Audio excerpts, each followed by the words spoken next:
नमस्कार मित्रांनो, मी उदय लाड पुन्हा एकदा स्वागत करतो आपल्या सर्वांचं आवडत्या यूट्यूब चॅनल शेती मित्र वर व्हिडिओ पाहणाऱ्या प्रत्येक शेतकरी मित्राचे आणि कास्तकार बांधवाचे आजच्या व्हिडिओमध्ये मनापासून खूप खूप स्वागत। मित्रांनो, थंबनेल पाहितलं, टायटल वाचलं होय मित्रांनो, हवामान खात्याची सर्वात मोठी अपडेट की आता येत्या 72 तासांमध्ये राज्यातील या भागात होणार अतिवृष्टी। होय मित्रांनो, ही सध्याच्या कंडिशनची सर्वात महत्त्वाची अपडेट आहे की आता येत्या 72 तासांमध्ये राज्यातील या भागात होणार अतिवृष्टी। मग येत्या 72 तासांमध्ये राज्यातील कोणत्या भागात होणार अतिवृष्टी आणि या भागामध्ये काय आपल्या जिल्ह्याचा तालुक्याचा समावेश आहे काय, या प्रश्नाचं आता अचूक उत्तर घेऊयात की अखेर येत्या 72 तासांमध्ये राज्यातील कोणत्या भागात होणार अतिवृष्टी। तर बघा मित्रांनो, मी तुम्हाला मागच्या काही व्हिडिओजमध्ये समजावून सांगत आलो की या ठिकाणी मान्सूनच्या मुख्य 2 शाखा आहेत। एक शाखा अरबी समुद्राकडून समोर निघते तर दुसरी शाखा ही बंगालच्या उपसागराकडून समोर निघते। आतापर्यंत काय होतं की अरबी समुद्रातील शाखा ही शक्तिशाली होती, पण त्या तुलनेत बंगालच्या उपसागरातील शाखा ही शक्तिशाली नव्हती। आणि तुम्हाला एक गोष्ट लक्षात ठेवावी लागेल की आपल्या राज्याला जो पाऊस मिळतो, जो ढगांचा ताफा आपल्या राज्याकडे आगेकूच करतो, तो सगळा बंगालच्या उपसागरातून येतो। म्हणजे जोपर्यंत बंगालच्या उपसागरामध्ये आपल्याला शक्तिशालीपणा दिसणार नाही, तोपर्यंत या महाराष्ट्राच्या पावन मायभूमीमध्ये आपल्याला मुसळधार पाऊस दिसणार नाही। पण आनंदाची वार्ता की बंगालच्या उपसागरामध्ये आता मजबूतीनं मान्सून पुढे सरकत आहे।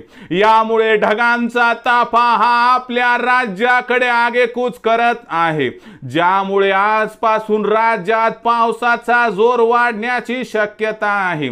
यामध्ये आपल्याला कोकण, पश्चिम महाराष्ट्र, मराठवाडा, विदर्भ आणि खानदेश या 5ही विभागामध्ये पाऊस या ठिकाणी कोसळताना दिसणार आहे। मग यामध्ये अतिवृष्टी कुठं कुठं होणार, तर संपूर्ण कोकण विभागामध्ये, मध्य महाराष्ट्रात घाटमाथ्यावर, मराठवाड्यामध्ये काही ठिकाणी आणि त्याचबरोबर मित्रांनो विदर्भात बहुतांश ठिकाणी मध्यम ते जोरदार पाऊस आणि खानदेशमध्ये काही ठिकाणी।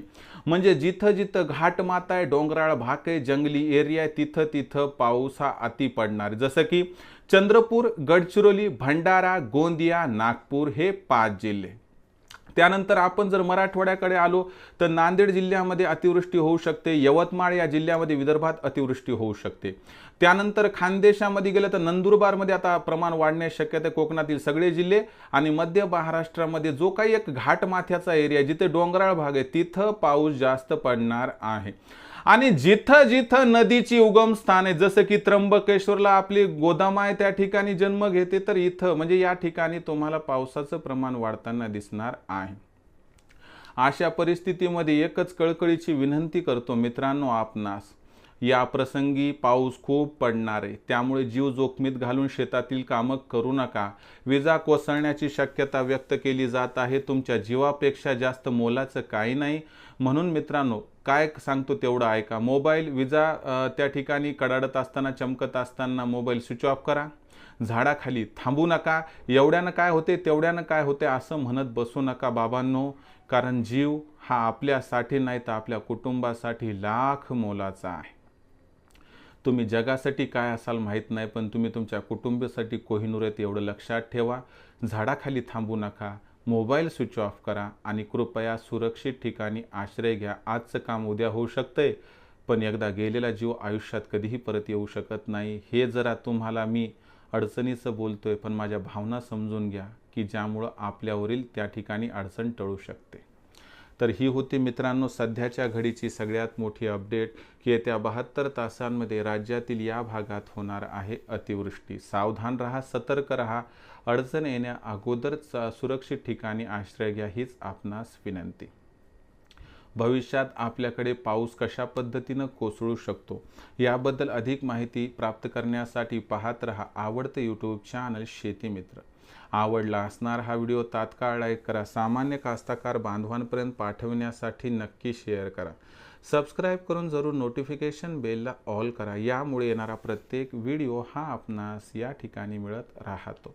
तर मित्रांनो अशाच एका नवीन व्हिडिओसह मी आपला मित्र उदय लाड आपल्या सर्वांच्या आवडत्या यूट्यूब चॅनल शेती मित्रवर मिळत राहील। तोपर्यंत माझ्या प्रत्येक शेतकरी मित्राचे आणि कास्तकार बांधवाच्या आजच्या व्हिडिओमध्ये मनापासून खूप खूप आभार।